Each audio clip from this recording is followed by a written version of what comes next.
Okay, so let's dive into this review you shared. We're looking at a film called Cold, or, well, Kuldi in Icelandic. That's right. And the source suggests it's a really interesting twist on what we think of as Scandinoir, that whole popular genre. Yeah, definitely popular. So Mhm. our mission here is basically to unpack this review, see how Cold maybe uses those familiar bits of Scandinoir. But twists them, yeah, into something maybe a bit unexpected. The review really focuses on what makes it stand out. And it started as a book, right, by Yrsa Sigurðardóttir. Makes sense. So much of this genre crosses over between books and screens. Exactly. So maybe first, let's just quickly pin down what is conventional Scandinoir, according to the source anyway. What are those tropes it mentions? Bitter winters, obviously. Oh, for sure. That bleak landscape is almost always there. Yeah. And the detective character, often an outsider, right? Maybe a bit unorthodox, dealing with their own demons. And grisly crime scenes often feature. And you can't forget the cozy knitwear. Never forget the knits. The review even name drops some classics, doesn't it? Like Sarah Lund, Wallander. Yeah, and newer ones like the Crow Girl, the Chestnut Man. It just shows how, established these elements really are. Okay, so that's the backdrop. Now, Cold.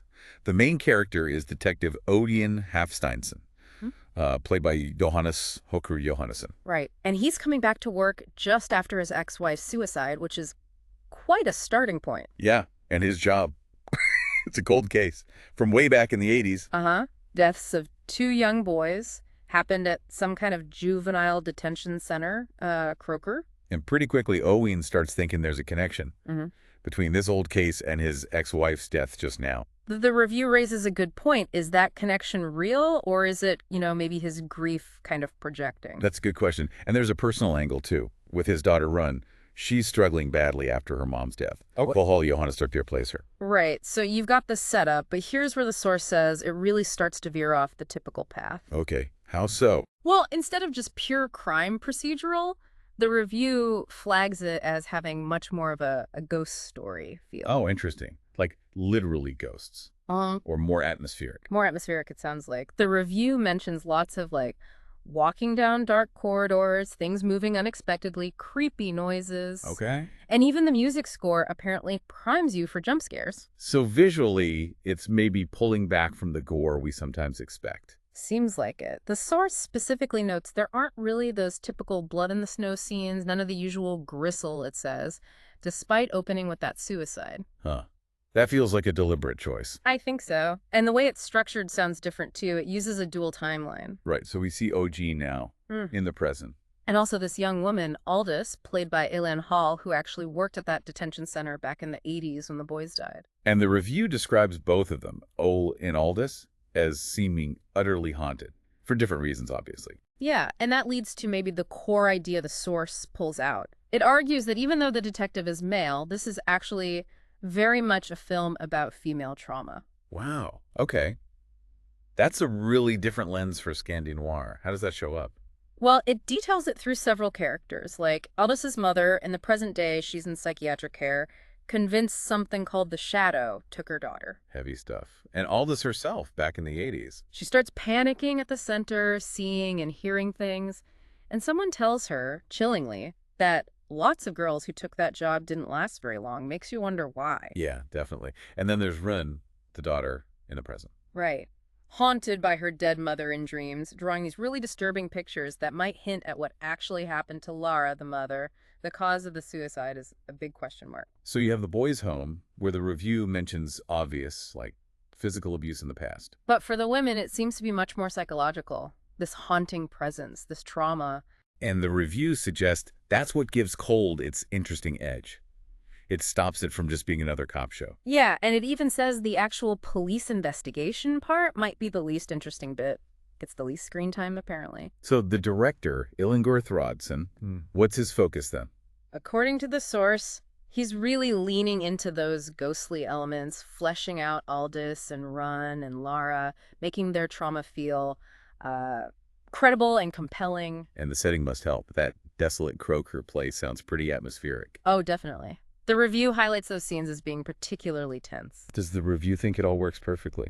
Any criticisms? It does mention that maybe some plot twists could feel a bit predictable, especially if you watch a lot of this stuff. Fair enough. But it also says there are quite a few more layers than you might expect at first. So it's not totally simple. And there's ambiguity. Like, are the main characters reliable? Exactly. You're apparently never totally sure about Ódinn or Aldous. They're dealing with so much grief, loss, maybe addiction, this whole generational trauma thing. It clouds things. Okay, this is fascinating. The title, Cold. Usually that screams Icelandic winter setting. Right. But the review throws a curveball. It says it's not about the weather. There's even a line about Iceland getting ready for long summer days. So, what is the cold then? The interpretation offered is quite poignant, actually. It suggests the cold refers to Run, the daughter. How so? The idea is that her parents, through their own struggles, kind of gave her a coldness, emotionally speaking, when she really needed warmth and care. Wow, okay, that completely shifts the meaning from physical to emotional coldness. Exactly. So, wrapping it up, the source describes it as an interesting take on the genre, focusing on this sort of insidious feeling of trauma rather than just the crime itself. But for the purists, are there still knitted jumpers? Yes. The review makes a point of saying there's still a delightful array of them. Some things are sacred, clearly. Good to know. And the ending. Described as relatively open. Leaves you thinking, maybe wanting more. It suggests if you liked, say, the Valhalla Murders or Trapped, this one will likely be a treat. Okay, good recommendations. Anything else stand out from the review? Oh yeah, one specific tip. It says, stick around for the end credits. Really? Why? Apparently, the artwork shown during the first part of the credits is striking in its eeriness. Says it really will give you the shivers. That's a nice touch, reinforcing the mood. And it played at the Glasgow Film Festival, the source mentioned. Yeah, so wow. I guess the big takeaway from our deep dive into this review is that Cold, or Kuldi, uses that Scandi noir structure we know. But flips the focus, right? Away from just the external crime, more towards the internal stuff, the psychological trauma, especially for the women, passed down through generations. Definitely. The whole ghost story vibe and that really thick atmosphere seem to be what makes it different, what sets it apart from a standard police drama. It really makes you think, doesn't it? How using that crime framework but shifting the core to this psychological haunting, this emotional coldness changes things. What does that approach tell us about the different ways you can explore darkness in storytelling?